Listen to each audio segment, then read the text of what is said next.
How to transfer money from USA to Mexico. Now, if you use the link below, you will benefit from zero fees or for your transfer up to 500 pounds. Now, first of all, what you need to do, open your Wise account, and now here you can select your destination that you want to transfer money from. In this case, it will be USA, as you can see.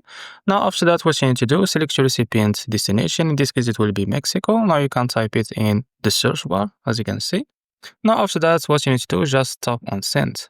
And as you can see here, you can type how much you want to transfer, as you can see. For example, $1,000 or $10,000 or any amount that you want to transfer.